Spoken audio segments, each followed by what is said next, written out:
And good afternoon, and welcome to this Wednesday, July 16th episode of Nutmeg Sports here on the HAN Network. I am Frank Granito, coming to you live in the studio today, and I am joined by one of our HAN sports editors, Mr. Bill Blockson. Bill, how are you doing today? Good. How you doing? We've got a great show today as we start to preview all of our Babe Ruth State Tournament coverage coming up this weekend. We'll be joined by Mike and Bob Buswell, managers for the Trumbull 13U team, a little later on. But first, I'm excited to welcome our first guest to the show, Mr. Chris Kutzko. Chris, how are you doing today? I'm doing all right. What's going on, guys? Hey, Chris. So Chris is a league representative. He's working down at Stanford's Cubetta Stadium. He's really been a huge part of getting the whole process running for the tournament. Chris, why don't you tell us a little bit of what these past few days have been like for you going back to opening game on Friday night? Well, guys, I could definitely say that it's been pretty crazy so far. We've seen a lot of good baseball as of these past few days. I could say that the tournament has pretty much been run very smoothly so far, and Stanford Babe Ruth and Connecticut Babe Ruth have once again done an excellent job teaming up to make a great tournament.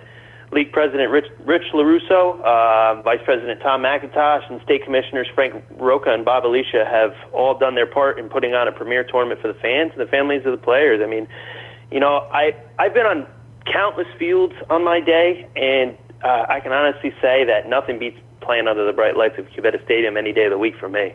Yeah, I agree. I was there Monday night for the Trumbull Simsbury game, and field's in great condition. And then right between the games, the crew's right out there doing a great job. Concession stands right there. Parking is fabulous.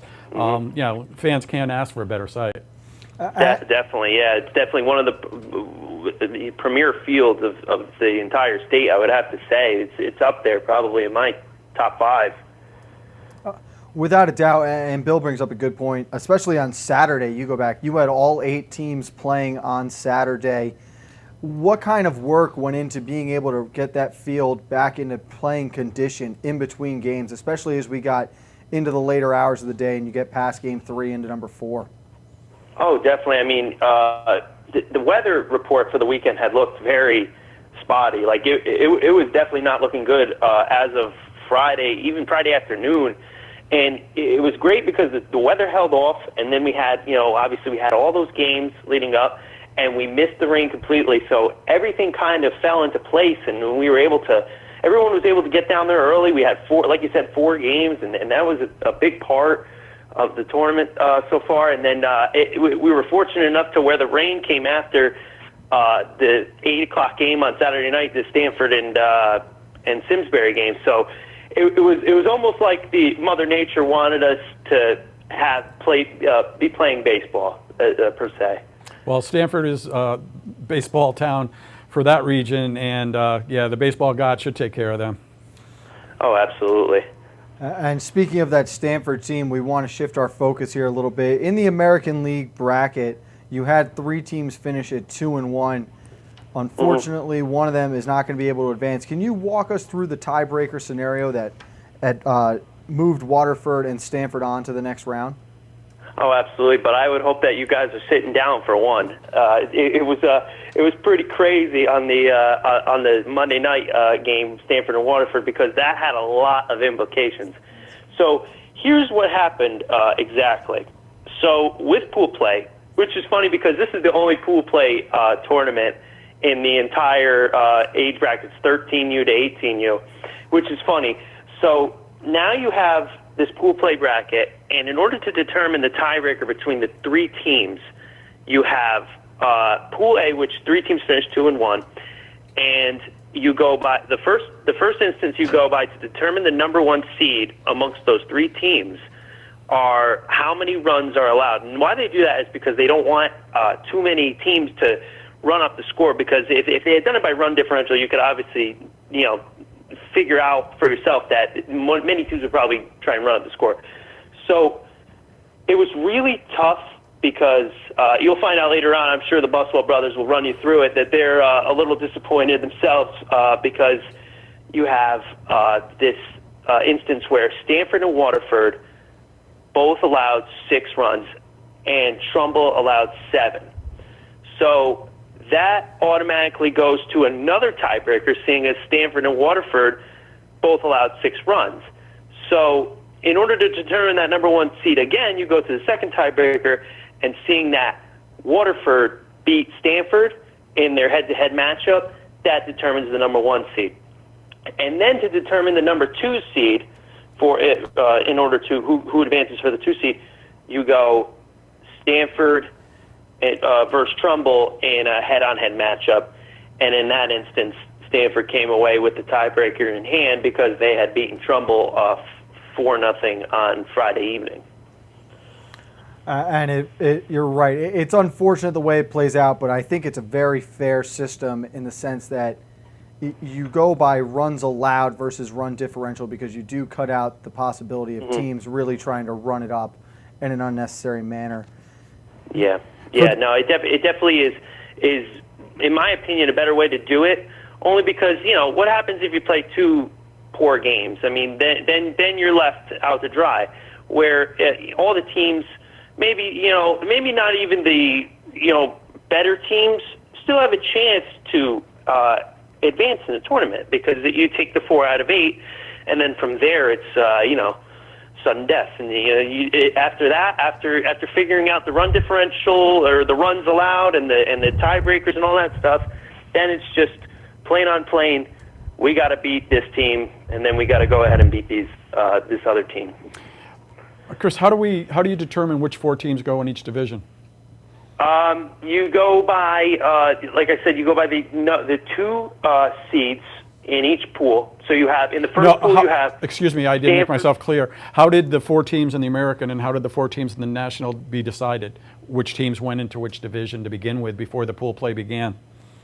I think it was just of a random determination by the commissioners, but I'm pretty sure that they drew out of a hat for whom was in each pool, because you had New Milford, who arguably is probably, from what I've seen so far, one of the better teams in the tournament, and they were able to go 3-0 in their pool. And then you had Simsbury, who kind of got the rough draw because they had to go up against Stanford, Waterford, and Trumbull, all very well-oiled and well-coached teams, and they came away with the tough luck having not won a game.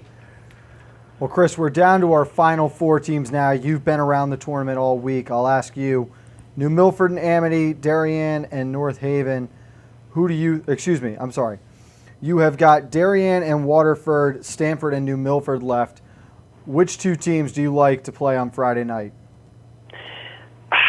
I mean, hey, listen, I'm obviously a representative of the Stanford Babe Ruth League, so obviously I want to see the boys back home take on Waterford in the final, only because here's my thought.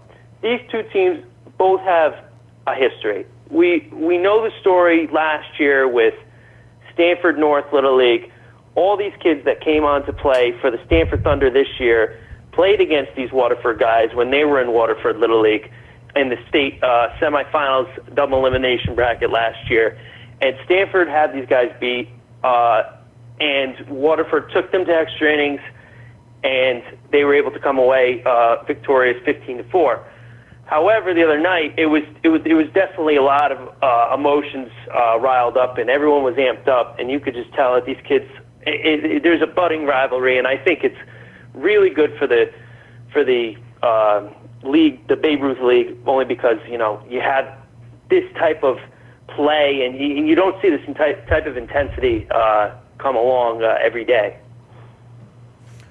Well, you make a great point. Either way, I think we're really going to see 2 great games tomorrow night. Chris, I want to thank you for coming on with us.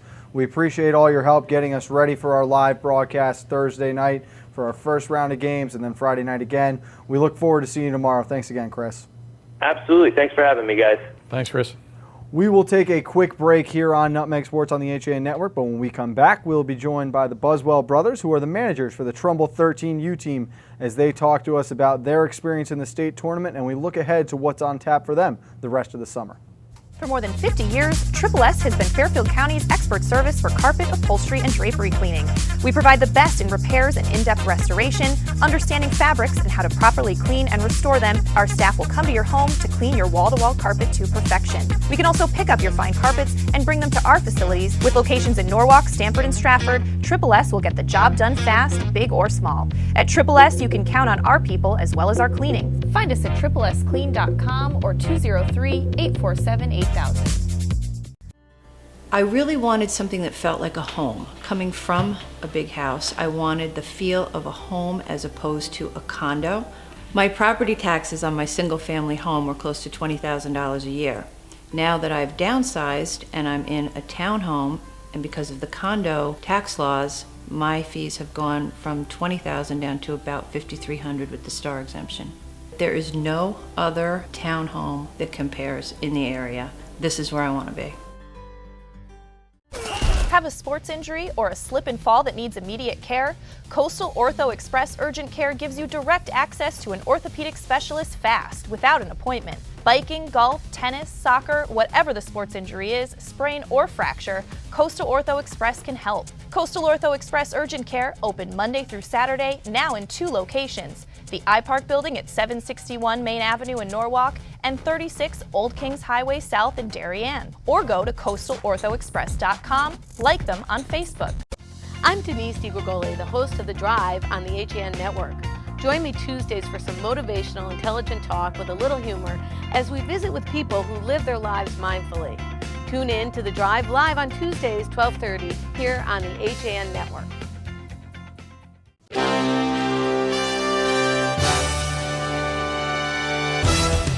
Give your day a jumpstart with the latest news, sports, weather, and more on Coffee Break, live on the HAN Network, weekdays at 11 a.m. Connecticut news doesn't get any more local than on Coffee Break. And welcome back to Nutmeg Sports here on the HAN Network this Wednesday, July 16th episode. Frank Granito, Bill Bloxham. We are lucky to be joined in studio now by Mike and Bob Buswell. They are the manager and coach of the Trumbull 13U team, as we are focused on the Babe Ruth State Tournament right now. Guys, first of all, thank you for taking time out of your day to join us here. Absolutely. No, thanks for having us. Let's start with the tournament. You guys, unfortunately, don't advance past the round robin stage. You finished 2-1. You had a good run. You miss out on a 1-run differential in the runs against column. Why don't you talk to us about that first?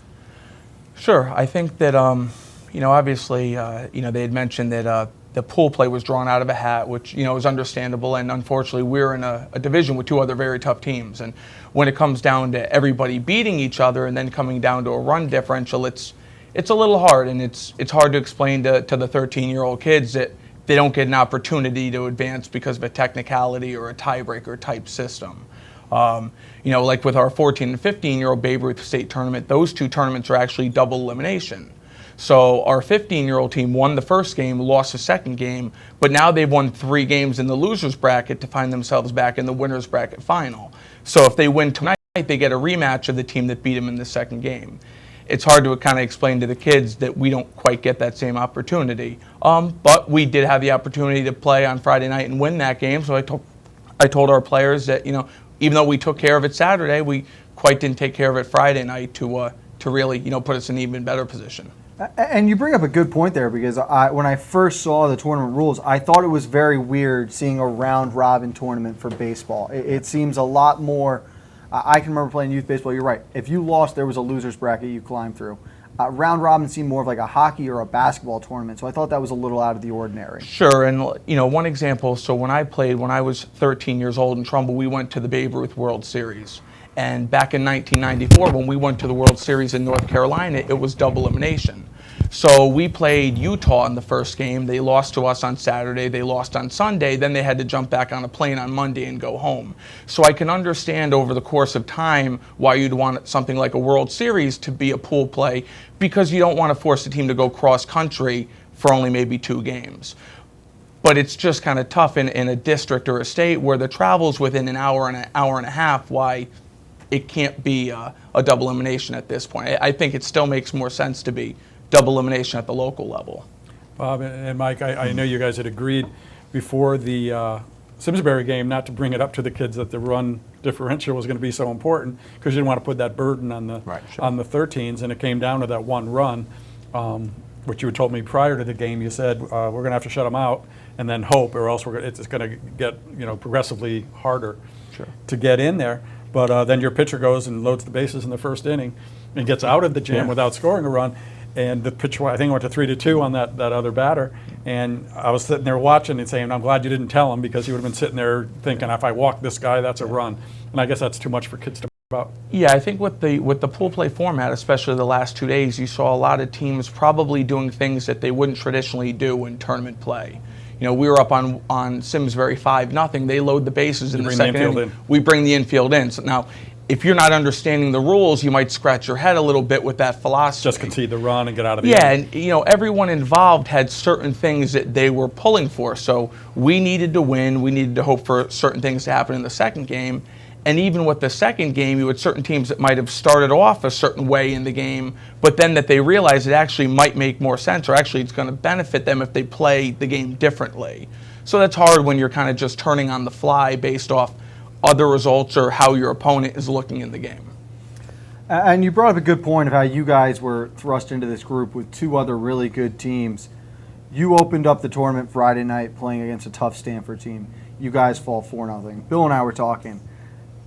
If you guys play Stanford on Sunday instead of Friday, do you think there's a different result in that game? It's all out of a hat, and our mentality is you have to play the best at some point. It was hard playing facing Stanford's number one on Friday and then facing Waterford's number one on Saturday. Back-to-back was difficult, but we tell the kids, if you want to get to where you want to go, you will have to beat them at some point.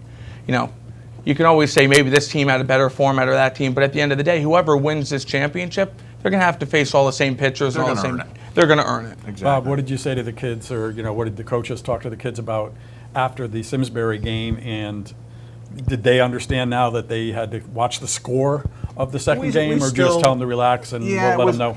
Ironically, us giving up a run to Simsbury didn't really matter. Mm-hmm. It would have put us in a three-way tie all around again, and we would have lost another tiebreaker. Okay. By run differential this time. Yep. So, more importantly, we needed Stanford to score another run, and then we would have gone from out of the tournament to a 1 seed.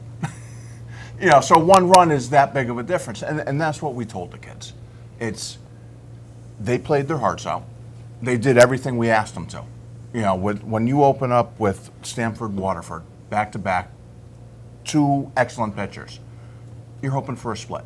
And if you can get that split and win your third game, you're 2-1, you're usually in good shape. Just didn't work out that way this time. And it's so tough to explain to especially 13-year-old kids. Right. We're not going to the next round, not on the first tiebreaker, not on the second, on the third tiebreaker. Yeah. We made it that far, and we're that unlucky team. Yeah. And then there are other things you look, like Bob mentioned, the next tiebreaker was run differential. So us only beating Simsbury 7-1 hurt us. Unfortunately, it would have greatly helped us if we beat them, say, 20-0.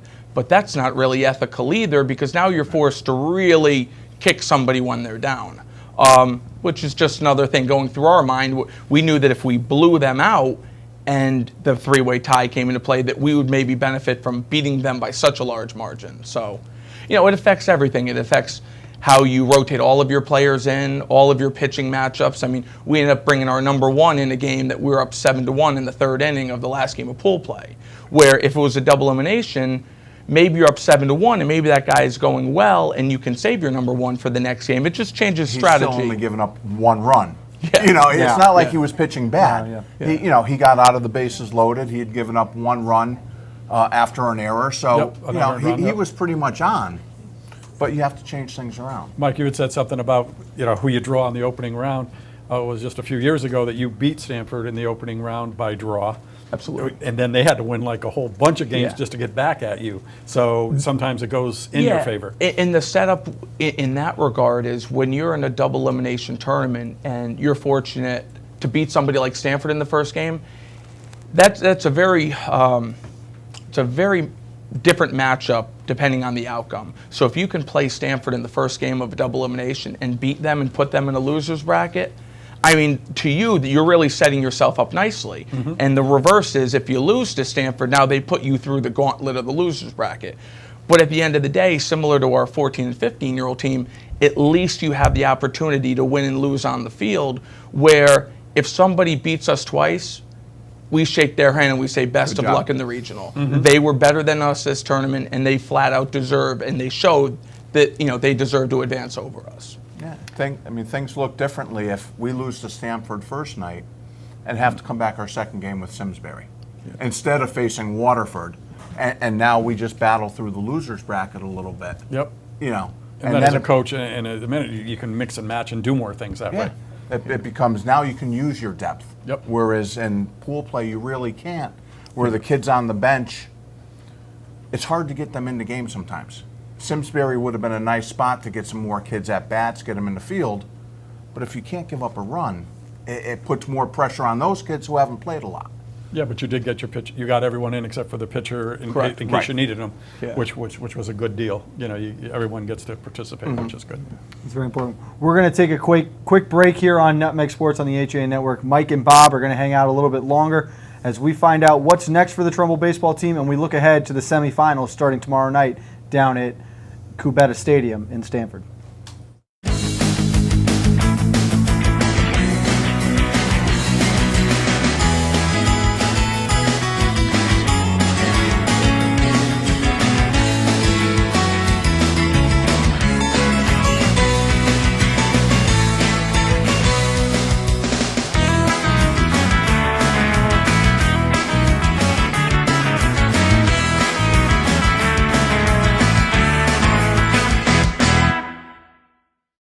Keep your future star active and happy this summer at Future Stars Sports Academy camps and clinics. The Academy is offering sessions throughout Fairfield County. Sign up for a week of basketball, cheerleading, football, or a multi-sports camp. At Future Stars Academy, children learn the fundamentals while under the supervision of qualified coaches. And what sets the Academy apart is its special Lessons of Life sessions, teaching values and focusing on building self-esteem, friendships, and honesty.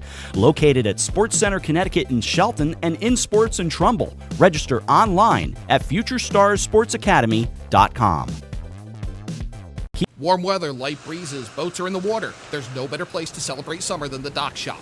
Whether in Darien at 51 Tokenique Road or Westport at 609 Riverside Avenue, the Dock Shop is where you'll find everything you need to kick off summer. From the latest summer apparel to the newest fishing tackle, the Dock Shop will help you get the most out of your next beach day or harbor cruise. At the Dock Shop, you'll find a wonderful selection of items made in the USA and right here in New England, all with a distinct nautical flair. Boater, beach bum, fisherman, or simply love the coastal lifestyle, this is a unique place to shop. DockShop.com.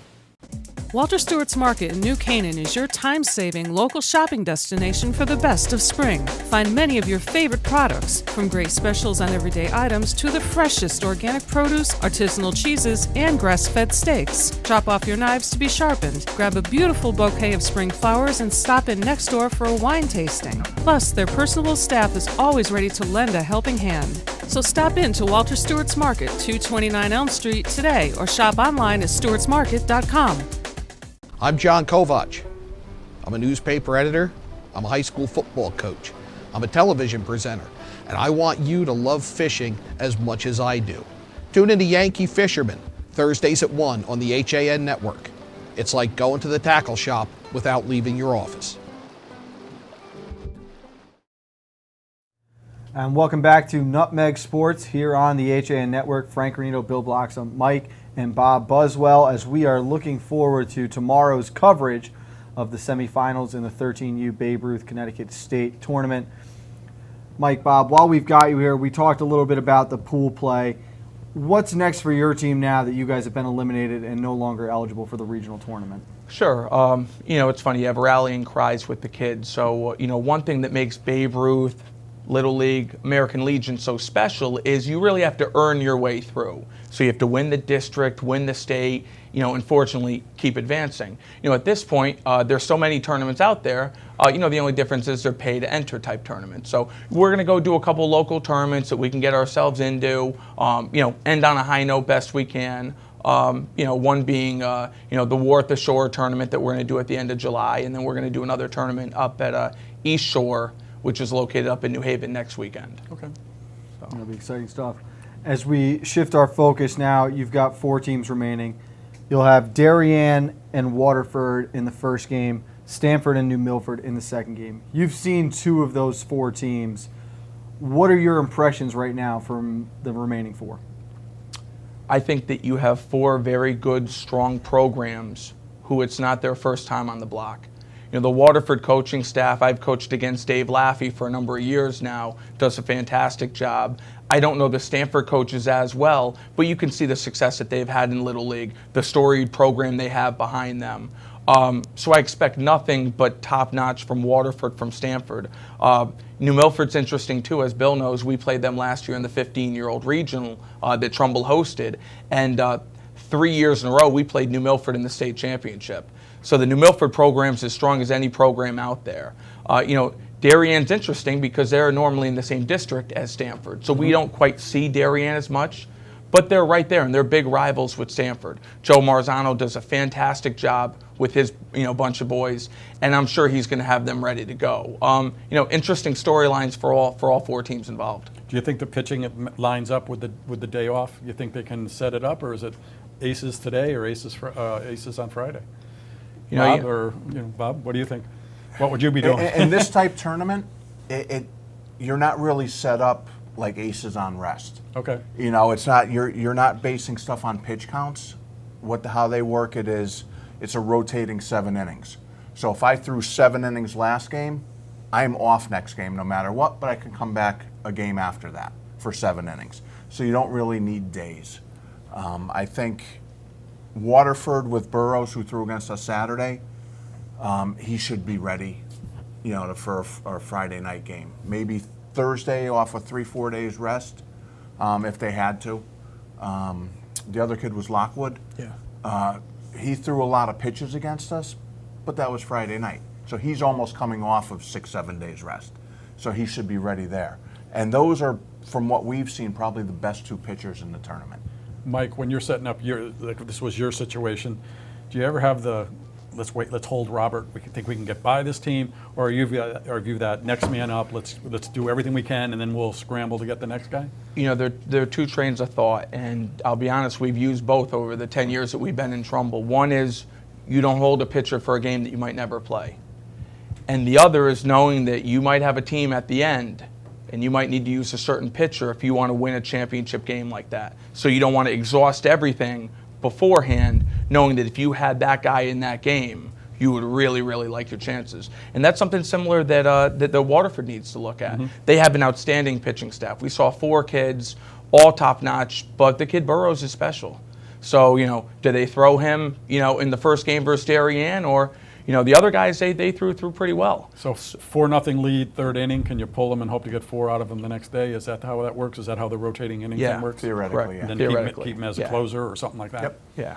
And the same goes for Stamford. We saw a very good pitcher in Lockwood on Friday night. So, they're running into a very hot New Milford team right now. So they have their ace. Are they going to, throw him versus, a hot New Milford team, or, but Stamford's similar to Waterford. They got a number of pitchers too. We were impressed with their pitching staff over the course of the weekend as well. And you bring up New Milford and the Stamford game, and that's what I want to ask my next question. This is a New Milford team that's won games in this tournament both ways. They're the only undefeated team. They've put up big numbers, and they've won lower scoring defensive struggles. What does Stamford have to do to have success against them tomorrow night? I think any team left in this tournament, they're there for a reason. They're down to the Final Four for a reason. So I think that when you get to this point, you're cautious knowing what the other team does very well, but you have to stick to your game plan. You have to stick to what works for you. So I think anyone involved, I think if you're Stamford, you need to play your game. They like to get guys on base. They like to be aggressive. They like to put the pressure on the defense. I don't think you stop playing the way that your team is built just because maybe they have a good catcher or because their shortstop, is the best short. Make them make the plays. Yeah, make them make the plays. I think that you need to play your way. Their hitters, their pitchers, kids that you have to worry about. But I think ultimately these teams are going to play the way that their programs play and that the way that they played, in the pool play so far. Well, I want to thank both of you for taking time coming on the show today. We wish you luck in both tournaments you've got remaining this summer. Once again, that's Mike and Bob Buswell. managers from the Trumbull 13U baseball team. That is going to do it for this episode of Nutmeg Sports. Don't forget that tomorrow night at 5:30, we are live from Cubetta Stadium in Stamford, where we cover Game 1 of the semifinals between Darien and Waterford, followed up by Stamford and New Milford in Game 2 at 8 o'clock. For Bill Bloxham, I'm Frank Granito. Coffee break at 11 o'clock with Kate Chaplinsky tomorrow. We'll see you then.